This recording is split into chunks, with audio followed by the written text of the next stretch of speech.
Hi, everyone. Welcome to Conversations with Catherine. I am very happy to have as my guest today Brad Taylor. He is the founder of Lily's Pad, a hyper clean space for immunocompromised kids. And this is really exciting to talk to you about this, Brad, because from what I've read about it, it is going to be such an instrumental place for so many kids who need something like that. So I want to get into talking about what it all entails. But first, let's talk about Lily, because Lily's Pad is named after Lily. You are the father of 6-year-old Lily, a leukemia survivor. She was just 3 years old when she was diagnosed. Talk to me a little bit about what that was like, how difficult that was for you to watch her go through something so difficult and challenging at such a very young age. Yeah, absolutely. I think probably the most complicated part about it was the absolute derailing of our lives in a matter of about 3 hours. We went in for what we thought was a common ear infection that she just couldn't get rid of into the ER because she had a very high fever. And we didn't leave the hospital for 6 weeks after that. So we went from an ear infection to possibly anemic to leukemia, all within less than 24 hours. And then we were told in the morning that the treatment was going to be 2.5 years long. Wow. So yeah, this wasn't just a simple, like, okay, we're going to go through some chemotherapy and be done. No, this is a 2.5 year process of hard treatment, and then she'll be checking in with doctors until she's 18. So it was a very big realization and a huge change. I was able to leave the hospital for a few minutes to go grab an overnight bag when we realized we were going to be admitted, but we hadn't been told yet that she had leukemia. We were told that she was anemic because her blood was not in good shape. So when I returned, um, I left my daughter in a hospital gown, just sitting in an ER bed, to coming back to seeing her completely hooked up to every machine you could possibly think of, paddles taped to her hands, IVs in both hands, and IV drips, one with blood on one side and antibiotic on the other. So it was the only way I can explain it is literally a train coming off its tracks in a matter of hours, and Mhm. then waiting all night patiently well, not impatiently, I suppose would be best, waiting all night to figure out which type of cancer she had, to figure out if she had the better of the two. And she Mhm. ended up having ALL, which is acute lymphoblastic leukemia, which is the better of the two, um, Mhm. or AML. So she was very fortunate to have the more treatable type. But that's when we started. We started treatment the following morning, and she underwent 26 surgeries, 64 shots in the thigh. She lost her hair twice through the process. Her liver failed once. She had a fungal ear infection, which took the hearing from her left ear. I mean, it's not been an easy ride. So I don't know how else to explain it. I mean, my life Mhm. completely was turned upside down in a matter of hours. I received my first Emmy Award for a story that I did on a 5-year-old who was also battling leukemia. And while I don't know it from your perspective, I can relate a little bit to it from the outside looking in, because I followed this family through her entire process.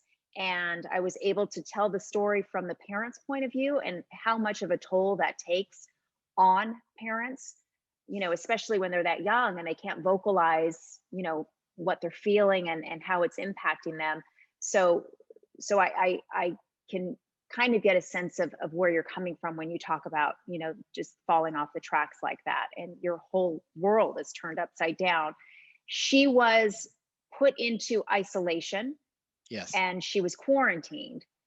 Was she able to express to you what that was like for her?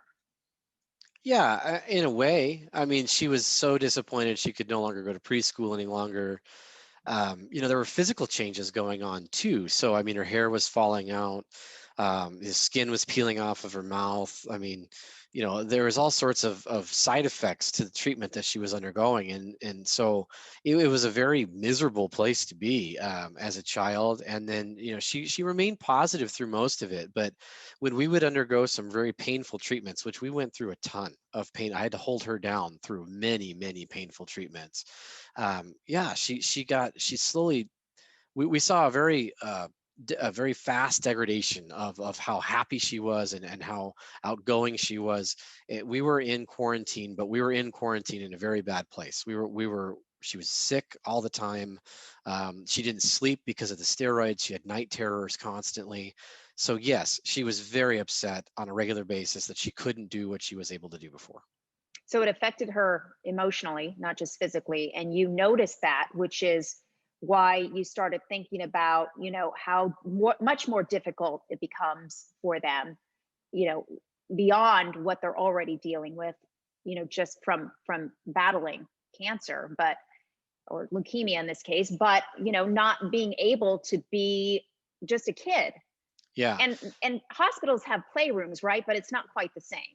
No, they have playrooms, but you play, yes, but you play with games. You play with, board games or crafts and all the things that we had exhausted at home. And that was probably the biggest, when we were in the hospital, and we were in the hospital for quite a bit. We had plenty of resources. There were people that would come in and play with her, that had passed through like an exam, typical like how people go into a building nowadays and they have their temperature checked and make sure they have no symptoms. But those people were gloved, a lot of times masked, depending upon Lily's condition at the time. So there was tons of support inside of the hospital. But 90% of the battle actually occurs at home. It's treated in an outpatient fashion now because they were finding that these children, they were receiving leukemia treatment, so chemotherapy, but it was killing the good cells as well as the bad cells. So your immune system is gone. So what is the worst place that you want to be while you have no immune system? In a hospital where Mm. everyone's sick. A common cold would have turned into pneumonia very quickly and possibly killed my daughter. So they send you home as quickly as possible. They get you to a treatment room, isolate you from everybody else, and then they send you home. And the process is very similar to how we've all been told to stay away from people 6 feet apart, et cetera. Now with COVID, but we were told no more school, no more playgrounds, no outdoor activities except No for, running, no climbing, no, none all of of the those things. things you would want your child to be Exactly. doing at that You age. can't touch playground equipment because other children have touched that and they could have a common cold, and that's going. So it wasn't just a COVID that was a threat like we're facing now. It was everything was a threat Mhm. now. And if we didn't take it seriously, we were going to end up in the hospital for a minimum 48 hours every single time that happened. So you asked me what really led to this. It's a very simple story.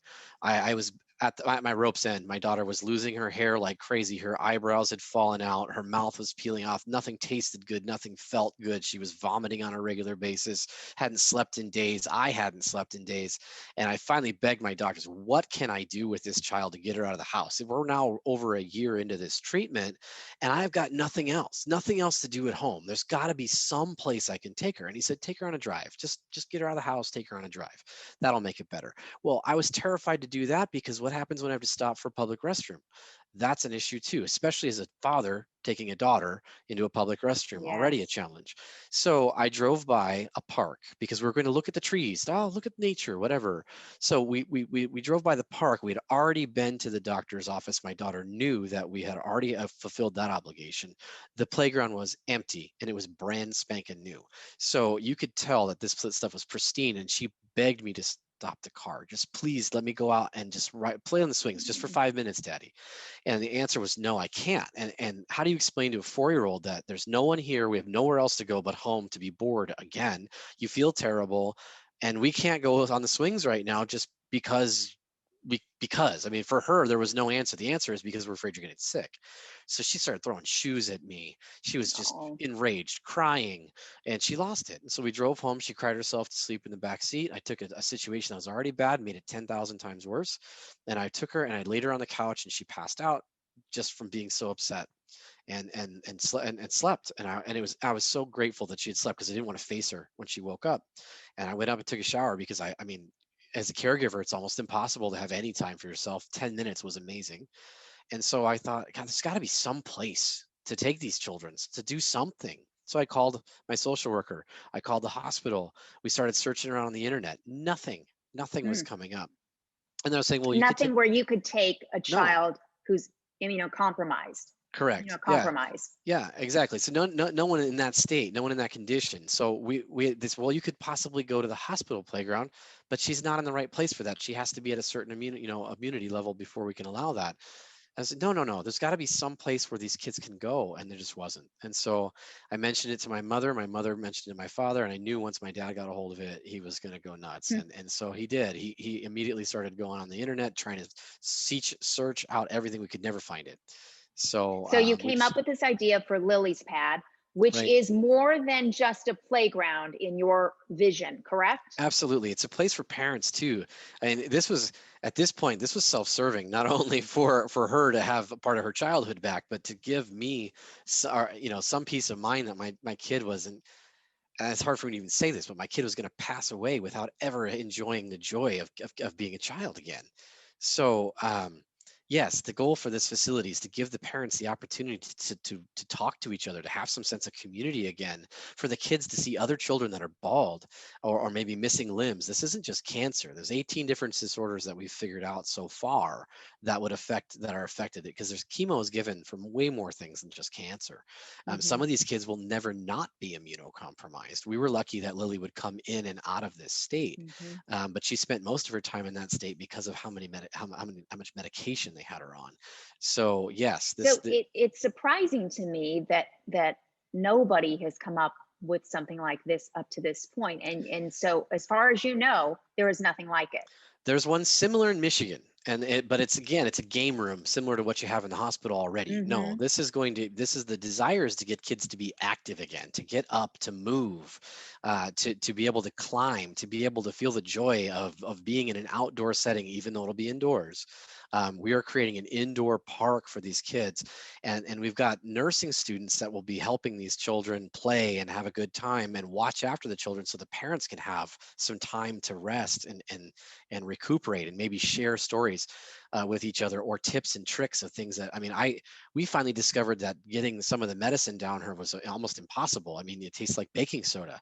So things like Chobani yogurt Mm. the interior of an Oreo cookie, like just to have the opportunity to talk to other parents and say, what's going on.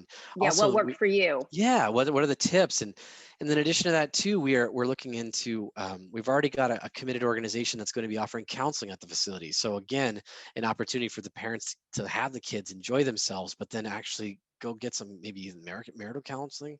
The divorce Mm. rate's extremely high, Yes. as people are going through this process. So yeah, it's so much more than just a playground. Well, and you've described it as a place that's going to be hyper clean, as clean, if not cleaner than a hospital. What's that going to take? A lot. So we are working with a product called Decon 7 and with Baylor University. Dr. Deborah Harris at Baylor University has been putting everything together for us. So anything that we want to bring in to build the facility with has to be approved by her first. A, we want to make sure there's no carcinogens that are going to be inside the facility. And B, we want to make sure we can clean it properly. Decon 7 is the same cleaning agent that was used back in the Gulf War to fight bioterrorism. So, it has been seen to be the most effective, and Baylor even stands behind the product too as the most effective cleaning agent. So we will be cleaning it in between every session that these children are going in and out of. That also be sprayed into the air conditioning system, so that it'll be cleaning and scrubbing the air that's going through this facility. So this will be the equivalent, in our opinion, of an operating room, but a Mhm. playground setting. Well, you clearly thought of everything. So, where are you in the process of making Lily's Pad actually come alive? So it's only been a year and a half. Lily was just uh, given her last treatment in March of 2020. So we're coming up on a year of her being cancer free. And so we were so blessed. We were given the facility by the Phillips family that owned Coinless Laundry. It was one of their facilities, and they have a 20-year lease on it, and they have 13 years of it left. They said, you know what? We were going to sublet it to somebody else. You guys take the facility. We'll continue to pay for it for the next 13 years, and And you this is build in Lily's Tempe, Pad. Arizona. It's in Tempe, Arizona. Apache and Rural is where it's So they located. said, we'll give you the space for 13 years. Yes. Yeah, for And free. but in your side of things, you have to do what at this point? We have to build it. So unfortunately, because of you have to think about how expensive the materials are inside of an operating room. Mhm. We're trying to do something that's never been done. So we are building our build out costs continue to go up and up and up and up, and we're around $500,000. Architecton, the same architectural firm that designed Tempe Center for the Arts, has designed Lily's Pad, and we have submitted those plans to the city. They've been approved, and we're working right now to draw demo permits to start the demolition of the project. But we're a long way away from being able to complete the project because of funds. We're about 1/4 of the way there as far as how much funds we're going to need to be able to open this facility. Once the facility is open, it's very low cost to keep it running because we have gifted rent, and in addition to that too, all of our staff is volunteers. They're nursing students earning their college degrees, and we have one staff member, and that's it. That's really amazing. So you're in the process then of raising funds, looking for donations, services, Absolutely. equipment to get Lily's Pad built. Yes. Do you have a goal when you would like to have it up and running? We were really hoping to have it open in November of this year. That was the goal, to be able to open it by November or December. So yes, the end of this year would be our goal. We'll break ground in February. Our contractor says if the funds are there, we can absolutely have it done by the end of November. It's just amazing. You really have, it seems, thought of everything. And Lily's thriving. She's doing great. How much does she know about this idea? A lot. So Lily is selling lily pads. So they're little paper lilies, and there's a campaign going on called One Lily at a Time. And she is literally taping herself these lilies that people are purchasing up into the window of Lily's pads. So she's been there many times. She actually has her own title. It's the Vice President of Inspiration. And her goal is to actually go to the facility on a regular basis and play with the kids and say, I'm Lily, just like the name. I beat this, and so can you. Oh, that's so beautiful. Just so beautiful. Well, okay, so we need people to help you. We need people to help you and Lily We make need this it happen. badly. Yes. We need it badly. My wife is and I are thrilled to be a part of this project, but it seems like a giant mountain that we're trying to climb again, and we just got done climbing a previous giant mountain. So yes, 100%. Okay, so people can go to the website and that's where they can donate on the spot, right? They can donate on the spot. They can buy a paper lily. They're $5 a piece. They're little circular, lilies. In fact, I probably have one here. Yes, I do. They are these little guys right here, and we put your name on them, and they get taped up in the window, and they will stay there up until the facility breaks ground. That's so wonderful. I love all of this. Okay, so it's liliespadaz.org. I will make Correct. sure to include it in my notes when Thank I you. post this. And you are also on social media, Lily's Pad AZ, Instagram, Facebook. I know you're on LinkedIn, Twitter. So everybody needs to go out, follow, share the story, get it out there to as many eyeballs as we possibly can to get Lily's Pad up and running and to be able to offer this wonderful, wonderful place for, like you said, for children to just be children. Yeah, these kids, their childhood's completely robbed from them for so long, and in some of these children, I mean, they have a version of it, but they don't ever have the joy of really being able to climb and play and gather as a small group, and we just want to give that back. The doctors do a phenomenal job of treating the physical side of things, but there's no mental treatment, and that's what we're trying to implement. Well, and we know, happiness has so much to do with recovery. And so to be able to just run and climb and laugh and be around other kids who are experiencing similar situations, that's got to be helpful in the recovery Absolutely. process. Absolutely. We can't put a number on it yet, but we sure would like to. Absolutely. Well, Brad, it's been a pleasure talking with you. I am so happy to be able to share this story with as many people as possible. And please keep us posted on when we can go visit Lily's Pad. I hope by the end of the year. I'd love to have it Yes. open. Crossing my fingers. Okay. Hi, Lily. Can you hear me? Uh-huh. How are you? Good. I was just talking to your dad about Lily's Pad. Are you so excited for Lily's Pad? Uh-huh. What are you most excited about? I'm excited because kids will feel better. Yes, like you're feeling much better, aren't you? Mm-hmm. So can you tell me a little bit about the Lily's pads that you've been sticking everywhere? Yes. Do you like doing that? Uh-huh. Do you share them with as many people as you can? Yeah. Okay, so do you want to maybe look into the camera over here and tell everybody they need to buy one of those lily pads? Say, please buy this. Please buy this. Oh, I love it. Thank you, Lily. You're adorable. And I can't wait to see you in Lily's pad when it's finally finished. Yeah. Nice to meet you. Thanks so much for watching Conversations with Catherine. Please remember to hit the subscribe button, like, and comment while you're here. I'll see you next time.